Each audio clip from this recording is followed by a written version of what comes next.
In today's video, we're talking intermittent fasting.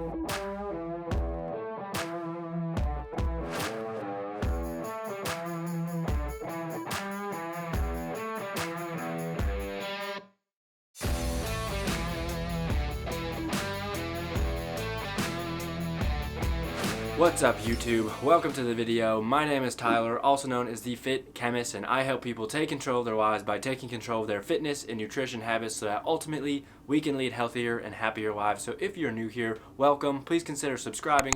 Turn those notification bells on so you don't miss when I post new videos. And if you are returning, welcome back. I'm so glad that you are here. In my last couple of videos, I talked about the keto diet and how it relates to fat loss compared to traditional diets, and also how it affects muscle growth. So if you haven't seen those already, go ahead and check those out. I'll put a little time card somewhere up here for one of them, and I'll throw the thumbnails for both of them. There's part 1 and part 2, so you can go ahead and check those out. But another popular fad diet that people often claim gives them superior results when it comes to fat loss is intermittent fasting. So I figured what we do in this video is do the same thing that we did with keto. So in today's video, part 1 of intermittent fasting, we're gonna look at what the science says when it comes to fat loss. And then in part 2, we're gonna look at what it says when it comes to muscle gain. What is intermittent fasting? Well, intermittent fasting, also called time-restricted feeding, is just a fancy way of calorie cycling. So what I mean by that is that there's certain times in the day when you're not eating, and then there's certain times in the day when you are eating, or it can be spread out over the week, and you can have certain days of the week where you're eating, and then there can be other days of the week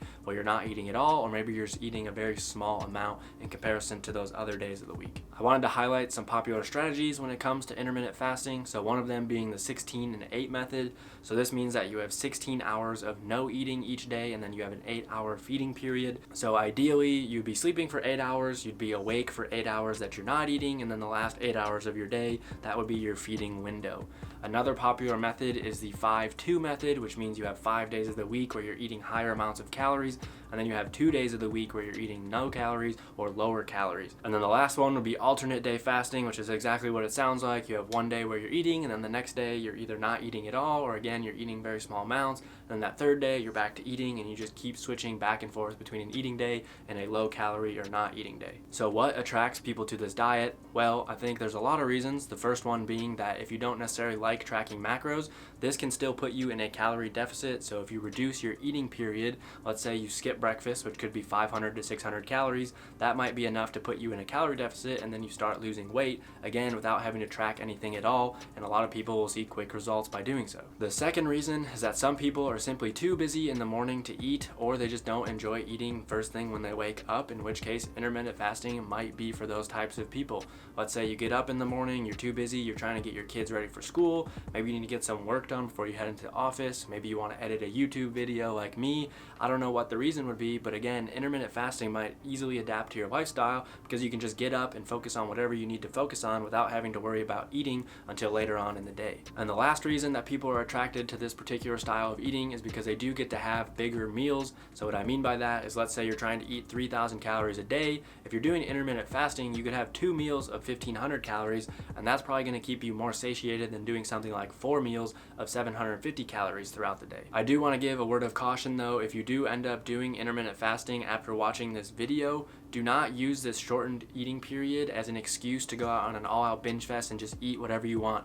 Whether you're doing intermittent fasting or you're doing a regular style of dieting, calories are always going to count. So we now know why some people are attracted to intermittent fasting as a particular diet style or style of eating, but let's see, what does the science say when it comes to fat loss? The first study we're going to look at was done by Trepanowski and co-workers. So what they said was, we conducted a 1-year randomized clinical trial to compare the effects of alternate day fasting versus daily calorie restriction on body weight and risk indicators for cardiovascular disease. We hypothesized that the participants in the alternate day fasting group would be more adherent to their diet, achieve greater weight loss, and experience more pronounced improvements in risk indicators for cardiovascular disease during the 6-month weight loss phase compared with those in the daily calorie restriction group. So if we take a look at figure 1, we can see that initially they got 222 people that were screened for this particular study. 122 were excluded because some of them did not meet the exclusion criteria, and some of them declined to participate after learning about what the study was about. But after that, they got down to 100 people that were randomized into 3 different groups.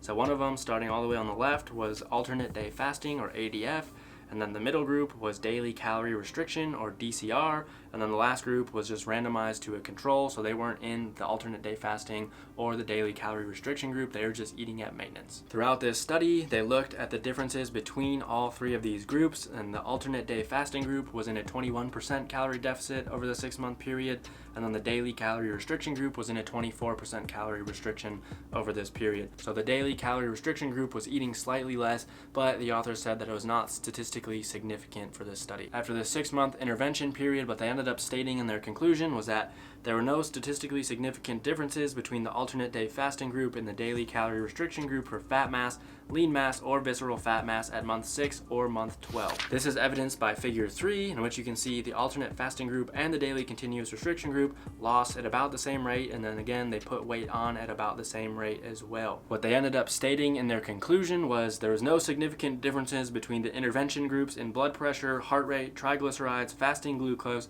fasting insulin, insulin resistance, C-reactive protein, or homocysteine concentration at month 6 or 12. So not only does this study demonstrate that intermittent fasting is not superior for fat loss when it comes to just a normal daily calorie deficit, it also indicates that it's not superior when it comes to reducing cardiovascular disease. We'll get back to the science of intermittent fasting in just one second, but if you're getting some value out of this video, go ahead and smash that like button for me. And today's question of the day is, have you tried intermittent fasting?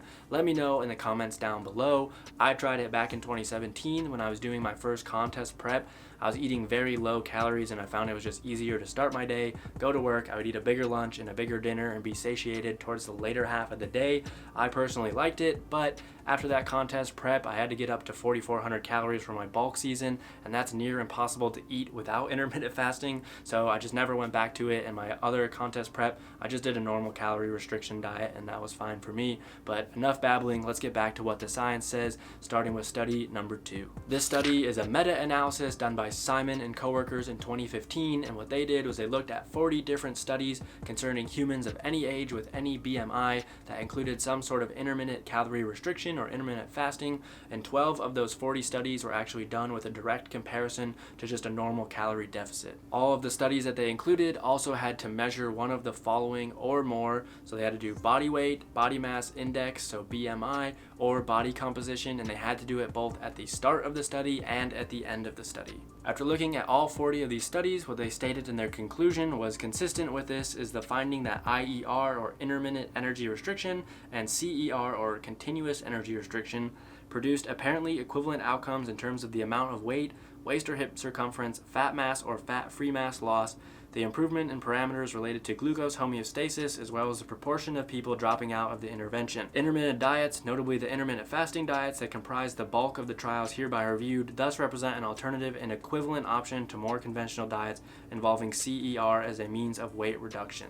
So what this meta-analysis is indicating to us is that intermittent fasting is not superior to just a normal calorie deficit each day, but that also means that it's not necessarily worse either. So again, if intermittent fasting is something that fits your lifestyle, then this might be something for you. And the last study I want to talk about in this video is actually another meta-analysis published in 2018 by Harris and coworkers, which confirmed some of the results that we just talked about in the previous meta-analysis. I will say I think the first meta-analysis is a little more robust because this meta-analysis only looked at 6 studies, and what they did was they looked at various studies that just had different types of intermittent fasting. So some had alternate day fasting, some had 2-day fasts, and then some had up to 4 days of fasting per week. In this meta-analysis, they were also particularly interested in seeing the effects of intermittent fasting when it comes to obese individuals. So if you remember from that previous meta-analysis, their exclusion criteria was just any BMI, so it didn't necessarily have to be people who were obese. So the duration of these 6 studies, some of them lasted up to 3 months and some of them lasted up to 12 months.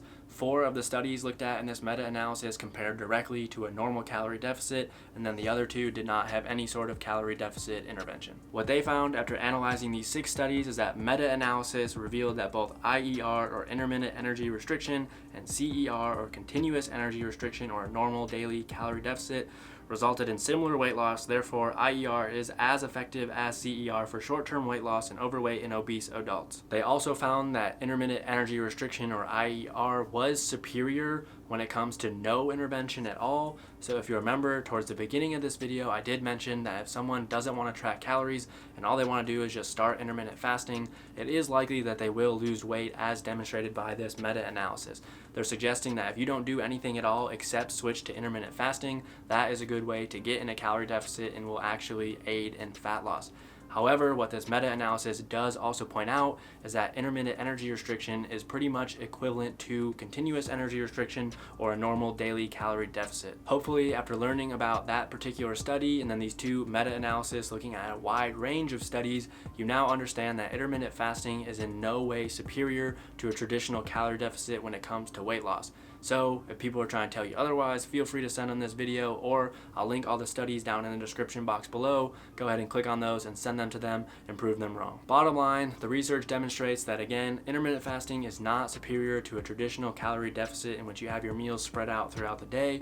So personally, I don't see why you would do intermittent fasting if there's no additional benefits, unless it can help you adhere to your diet. Because if you'll remember, adherence is the most important thing when it comes to a successful diet. If you can't adhere to the diet, you're not going to get the long-term results. One thing people might be concerned about is, am I going to be able to build muscle if I do intermittent fasting, and will I lose muscle if I'm training fasted while doing this intermittent fasting type of diet? So I will say that there is some evidence to suggest that if you are doing resistance training while intermittent fasting, you're going to be okay, you're going to hang on to those gains, but we're going to cover that in part 2, which is all the more reason to make sure you subscribe so you can stick around and find out the details on that topic. Alright guys, that's going to be it for today's video. I hope that you enjoyed it. If you did, please give it a thumbs up. Let me know in the comments down below. And again, if you're new here, be sure to subscribe. Turn those notification bells on, because I post new videos every single Friday and you do not want to miss when they go live.